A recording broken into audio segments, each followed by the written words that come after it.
മാർത്തേ, നീ ശുശ്രൂഷയിൽ കുഴഞ്ഞിരിക്കുകയാണ്. Marta Marta तू अपने सेवकाई में तू थक गई है.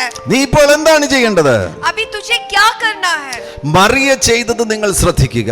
मरियम यहाँ क्या कर रही है, आप उसमें ध्यान दीजिए. അവൾ യേശു വന്നു കഴിഞ്ഞപ്പോൾ തന്നെ जब वहाँ पर यीशु मसीह आया, അവന്റെ കാൽക്കൽ ഇരുന്നു. यीशु मसीह के पैरों तले वो बैठ गई. ഇരിക്കുക എന്ന് പറയുന്ന ആ പൊസിഷൻ ഉണ്ടല്ലോ, അത് റെസ്റ്റിനെ കാണിക്കുകയാണ്. बैठना जो पोजीशन है वो दिखाता है विश्राम.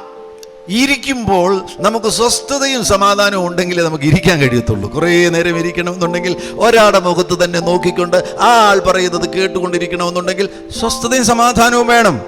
आपके अंदर शांति होना है, समाधान होना है, तभी आप कहीं पर एक जगह एक व्यक्ति के मुंह को देखकर बैठ सकते हैं.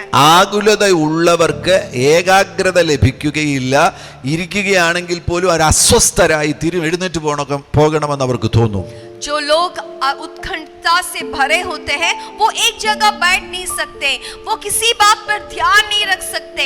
वो अगर बैठते भी हैं उनको लगता है यहाँ से उठकर चला जाना है. മറിയെ ശ്രദ്ധിക്കുക, അതൊരു ഡീപ് റെസ്റ്റിന്റെ വളരെ വ്യക്തമാകുന്ന ഒരു ചിത്രമാണ്. അവൾ ഇരിക്കുകയാണ്, യേശുവിൽ നിന്ന് കേൾക്കുകയാണ്. यहाँ पर देखिए मरियम को, वो यीशु के चरणों में बैठ रही है. वहाँ बैठकर शांति से यीशु के मुंह से आने वाली बात को सुन रही है. യേശു അതാണ് മാർത്തയോട് പറയുന്നത്, നീയും എൻ്റെ അരികിൽ ഇരിക്കുക, റെസ്റ്റ് എടുക്കുക, വിശ്രമിക്കുക. കാര്യങ്ങൾ നടക്കേണ്ട സമയത്ത് കൃത്യമായി നടന്നിരിക്കും. यीशु मसीह भी मार्ता से यही कहता है, तू भी मेरे चरणों में बैठकर मैं जो कहता हूँ वो सुन. तब जो कार्य होना है सब कुछ समय पर हो जाए.